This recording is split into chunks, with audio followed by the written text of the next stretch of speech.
Assalamualaikum warahmatullahi wabarakatuh.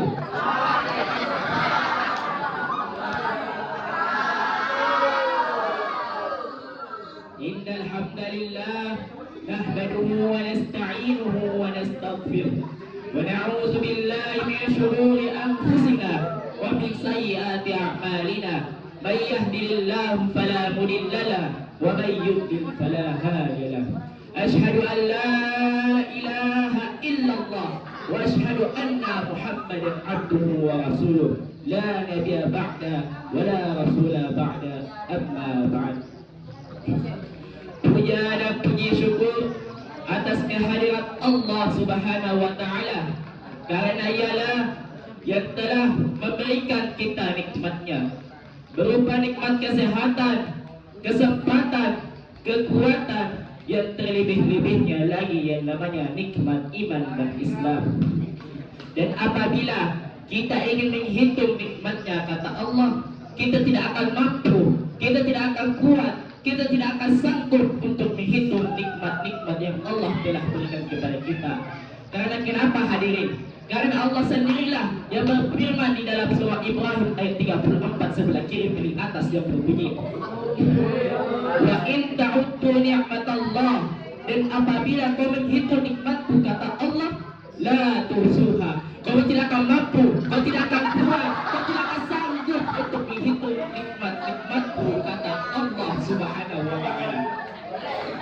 Dan apa yang Allah dan ketika kita ingin menghitung nikmatnya, kata Allah, kita tidak akan mampu hadirin.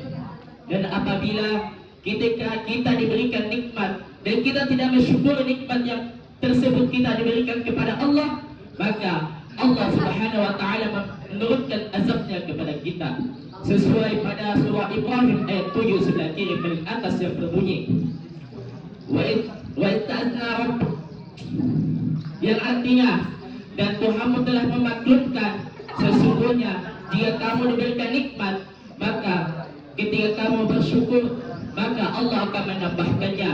Dan ketika kamu tidak bersyukuri nikmat tersebut, Allah akan menurunkan azab yang sangat pedih kepada kita semua.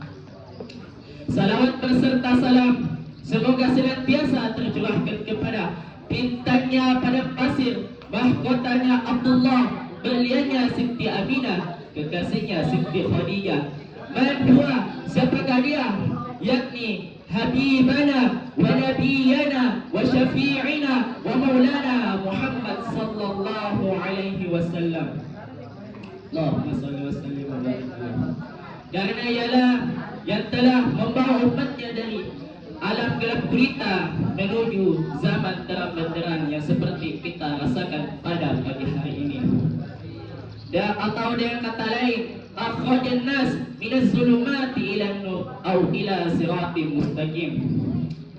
Berdirinya saya di sini, saya akan membawakan ceramah yang berjudul keutamaan bersalawat kepada baginda Rasulullah sallallahu alaihi wasallam. Allah Subhanahu wa taala berfirman di surah Al-Ahzab ayat 56 sebelah kiri paling atas yang berbunyi, innallaha malaikatahu yusholluna 'alan nabi. Sesungguhnya Allah dan para malaikatnya bersalawat kepada Nabi. Ya ayyuhalladzina amanu shallu 'alaihi wa sallimu taslima. Wahai orang-orang yang beriman, bersalawatlah kamu kepada Nabi dan ucapkanlah salam penghormatan kepada Nabi.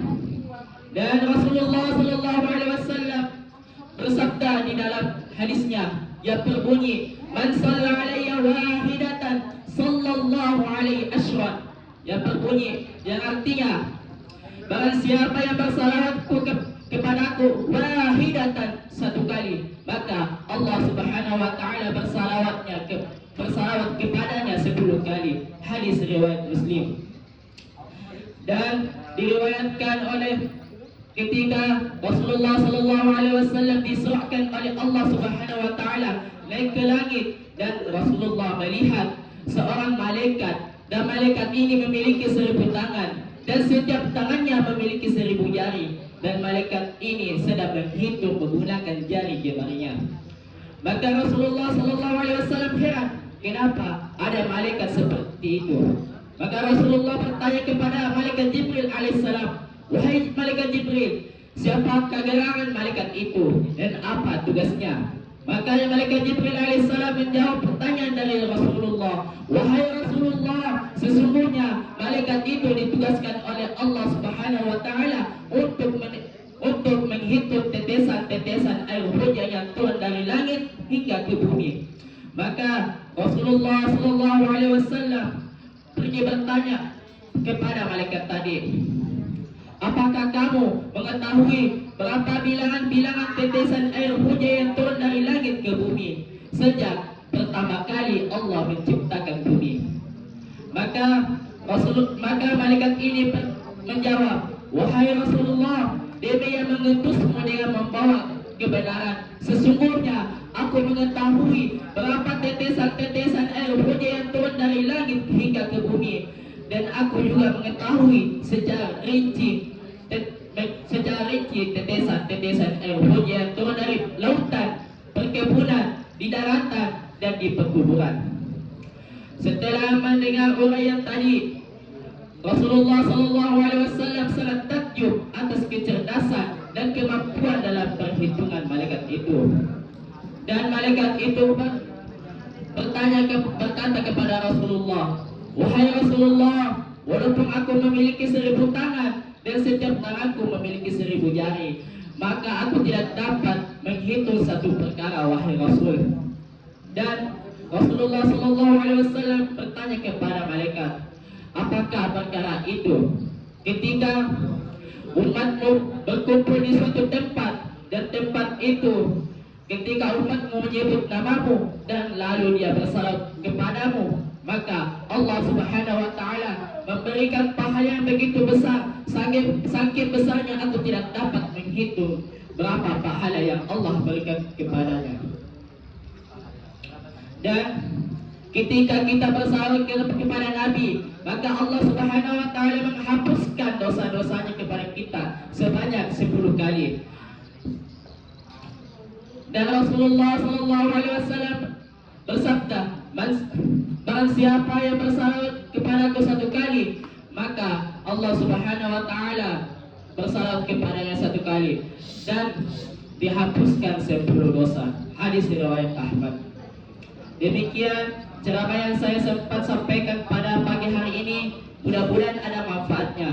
Apabila ada kesalahannya, itu datangnya dari pribadi saya sendiri, dan apabila ada kebenaran, itu datangnya dari Allah Subhanahu wa taala. Karena Allah Subhanahu wa taala al-haqqu min rabbik. Dan apabila ada sumur di ladang, boleh kita numpang mandi. Dan apabila ada kesempatan umur yang panjang, boleh kita bertemu kembali.